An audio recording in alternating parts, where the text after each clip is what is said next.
এই channel IT টেকের পক্ষ থেকে সবাইকে জানাচ্ছি শুভেচ্ছা এবং অভিনন্দন। মাইক্রোসফট ওয়ার্ডে দারুণ কিছু ফরম্যাটিংয়ের কাজ শিখব। চলুন তাহলে কাজটি শুরু করা যাক। এখান থেকে আমরা উপরের যে লাইনটা আছে এই লাইনটাকে সিলেকশন করলাম। এখান থেকে আমরা এই লেখাটাকে বোল্ড করে দিলাম এবং তৃতীয় নম্বর যে লাইনটা আছে এই লাইনটাকে আমরা এখান থেকে ফন্ট কালার এই ফরম্যাটিংয়ে পরিণত করলাম এবং লেখাটাকে আমরা এখান থেকে বোল্ড করে দিলাম। এরপর তৃতীয় নম্বর যে লাইনটা আছে এই লাইনটাকে আমরা এখান থেকে স্ক্রিপ্টহুড যে অপশনটি আছে এটা লাইনটি আমরা কেটে দিলাম এবং চতুর্থ নম্বর যে লাইনটি আছে এই লাইনটাকে আমরা এখান থেকে ইতালি করে দিলাম এবং পঞ্চম যে লাইনটা আছে এখান থেকে আমরা এখানে আন্ডারলাইন করে দিলাম।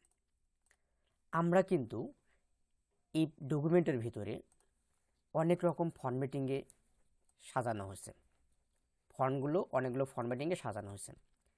এখন আমরা চাচ্ছি যে আমাদের ফন্টগুলো আগে যেরকম ছিল সেই রকম আনতে গেলে আমরা কি কাজ করতে পারি।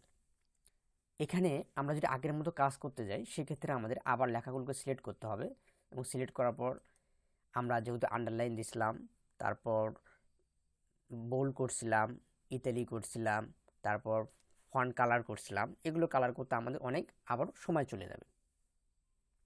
এজন্যই আমাদের সময় বাঁচানোর ক্ষেত্রে আমরা কিবোর্ড শর্টকাটের মাধ্যমে সম্পূর্ণ লেখা ফরম্যাটিংকে আবার নর্মাল মোডে আনতে পারি। এজন্য আমরা আগে লেখাগুলোকে কিবোর্ড থেকে সিলেক্ট করব। সিলেক্ট করার জন্য কিবোর্ড থেকে কন্ট্রোল এ বাটন প্রেস করব। এ বাটন প্রেস করার পর আবারও কিবোর্ড থেকে কন্ট্রোল বাটন চেপে ধরে স্পেস বাটন যেটা আছে স্পেস বাটন প্রেস করব। তাহলেই আমাদের ফরম্যাটিংটা আগের মতোই চলে আসবে। আজকের ভিডিওটি সবার ভালো লাগলে অবশ্যই লাইক, কমেন্ট এবং শেয়ার করে বন্ধুদের মাঝে জানিয়ে দেবেন। সবাইকে ধন্যবাদ।